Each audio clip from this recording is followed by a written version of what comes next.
Hey, it's Evan, and I just want to let you know that if you have a DSLR of any kind, that you can start taking pictures just like the ones that you're seeing on this page right now.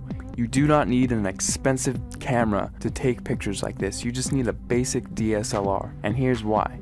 A lot of people think that if they have the best gear that they can make the best photographs. Now that is completely untrue, especially if you don't have the right knowledge and creativity. If you have creativity and ideas, and you know about things like composition and light, you can make way better pictures with your camera than the photographer who doesn't know about those things but has the most expensive $20,000 camera. The camera is not important at all. See, in trick photography and special effects, you want to focus more on the creative and artistic ideas and less about the gear. The gear is just a tool. A good photographer will know how to use the basic fundamental principles of photography to take a good image with any camera. All DSLRs, they all have a manual mode, and that is what I'm going to be showing you how to use in this course to create artistic images. So if you have a DSLR in your house right now, I don't care what it is or what it's called, I'm gonna show you how to use it to create really artistic images. These pictures that you're seeing right here, all of these pictures were made with a Nikon D50 camera, which, if you don't know what type of camera that is, it's the first basic entry-level DSLR that Nikon released back in 2005.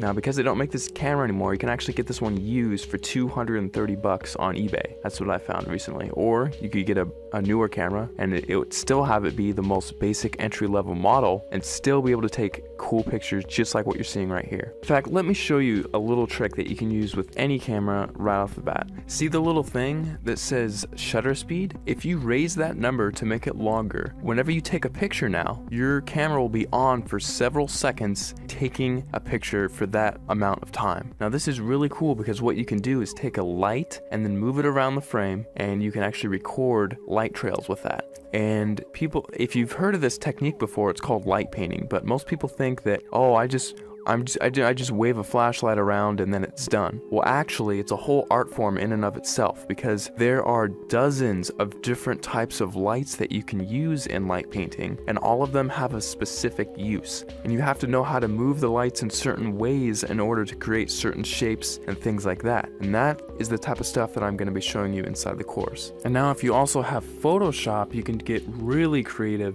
In addition to just using your camera, you can do both. We'll only be using Photoshop for about a third of everything taught inside. So if you don't have Photoshop, don't feel left out. You can still do many tricks inside of the course. For example, in this picture, I love giving this as an example because it gets a lot of people's attention and it's just funny. In this picture, I had my camera on a tripod and I was just photographing this room here. And what I did is I went down to my bank and I withdrew about $800, $871 to be exact. And then after that, I went around placing the money in different areas of the frame and then taking a picture. And then I moved the money into a different place of the frame, took another picture, and I kept repeating that process over and over again until finally it looks like I have $1 million inside of this room, which is really cool. Now, I like showing how to do this one because it's one of the simpler tricks and anyone can do it if they have Photoshop. So that's just one trick I like to show. I'll show it in much more detail inside the full course, but you don't need the latest and greatest version of Photoshop. You can use Photoshop CS2, CS3, CS4,